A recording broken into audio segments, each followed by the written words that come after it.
আমার জানা নাই। যদি এরকম কোনো কিছু হয় অবশ্যই এটা খারাপ হবে এবং আমরা যে আশা নিয়ে আমরা ভরসা নিয়ে ছাত্র সমাজের এখানে প্রতিনিধি তৈরি হোক। এর আগে গুলিবিদ্ধ নির্যাতিত কিংবদন্তি ছাত্রনেতা রিজভী আহমেদ ভিপি ছিলেন, তিনি যাওয়ার পরে আর নির্বাচন হয় নাই। এটা নির্বাচন হলে ছাত্রদের প্রতিনিধিত্বরা থাকলে এই বিশ্ববিদ্যালয় সুশৃঙ্খল থাকবে, ছাত্রদের প্রতিনিধি থাকলে তারা আমাদেরকে এলাকাবাসীর সাথে সমন্বয় রাখতে পারবে, তার মধ্য দিয়ে শান্তিপূর্ণভাবে বিশ্ববিদ্যালয় চলবে। কিন্তু যদি এরকম কোনো কিছু হয় এটা দুঃখজনক, আমরা এটা কল্পনা করি না, আমরা আশাও করি না। আমরা চাই যে শান্তিপূর্ণভাবে রাষ্ট্র নির্বাচন হোক। কোটা এবং প্রাতিষ্ঠানিক যে সুবিধার কথা বলছেন, এটা আসলে কেমন? এটা সম্পূর্ণ ভিন্ন।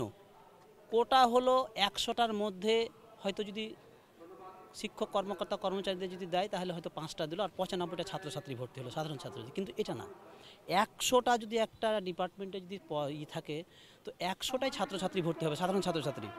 তার ঊর্ধ্বে 5টা দেয়, তাও শিক্ষক কর্মকর্তা ছাত্রীদের ছেলে মেয়েদেরকে ন্যূনতম যোগ্যতা অর্জন করতে হবে, ভর্তির পাস করতে হবে। ন্যূনতম একটা মার্কস আছে, সম্ভবত 40-এর ঊর্ধ্বে যে ওপর থেকে 5টা নেবে। এটা হলো আমাদের প্রাতিষ্ঠানিক সুবিধা, মানে 100টার ঊর্ধ্বে। আর 100টা যখন সাধারণ ছাত্রছাত্রী ভর্তি হবে, কিন্তু এটা হলো প্রাতিষ্ঠানিক সুবিধা বলছি আমরা। এতে থাকলেও কোনো ছাত্রদের কোনো ক্ষতি হবে না, উঠে গেলেও কোনো লাভ হবে না। আপনারা জানেন যে গত জানুয়ারি মাসের 2 তারিখে আমাদের শিক্ষক কর্মকর্তা কর্মচারীকে সকাল 10টা থেকে রাত্রি 10:30 পর্যন্ত ফিল্মি স্টাইলে তাদেরকে বন্দি রাখে। আমরা জানি বন্দি কারা করে, জঙ্গিরা করে, সন্ত্রাসীরা করে। যারা তাহলে বন্দি করেছে তারা সন্ত্রাসী।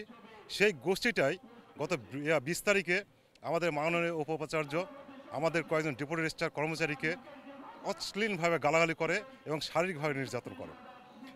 আপনাদের মাধ্যমে বলতে চাই, আমাদের একজন ডেপুটি রেজিস্ট্রার মেডিকেলে ভর্তি আছে, তার স্পাইনাল কর্ড ভেঙে গেছে, ছিঁড়ে গেছে, সে খুব খারাপ অবস্থা, তাকে বিদেশে নিয়ে যেতে হতে পারে। এই পর্যায়ে তাকে ছেড়ে আমরা অফিসে যেতে পারি না।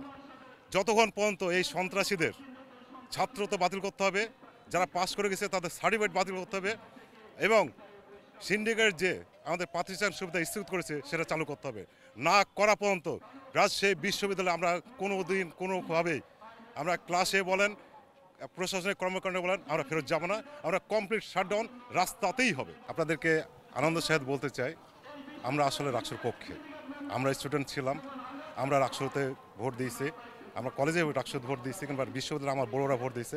আমরা চাই আমাদের ছোটো ভাইয়েরা বোনেরা রাষ্ট্রতে ভোট দিক এবং আনন্দমুখরভাবে ভোট দিক। আমরা রাষ্ট্রের পক্ষে। আমি প্রথমেই আপনাদের সঙ্গে দ্বিমত পোষণ করছি, আমরা পোষ্য কোটা চাচ্ছি না। যখন নির্দিষ্ট আসনের মধ্যে কোনো অংশ থাকে সেটা হচ্ছে কোটা, আমরা কোনো কোটার মধ্যে না। আপনারা জানেন, আজকে আপনারা সাংবাদিক বলেন, স্টুডেন্ট বলেন, কোথাও না কোথাও কর্মে যাবেন, আপনাদের পার্সোনালি কোনো বেনিফিট থাকে, সেই বেনিফিটের অংশ হিসেবে আমাদের প্রাতিষ্ঠানিক বেনিফিট এটা।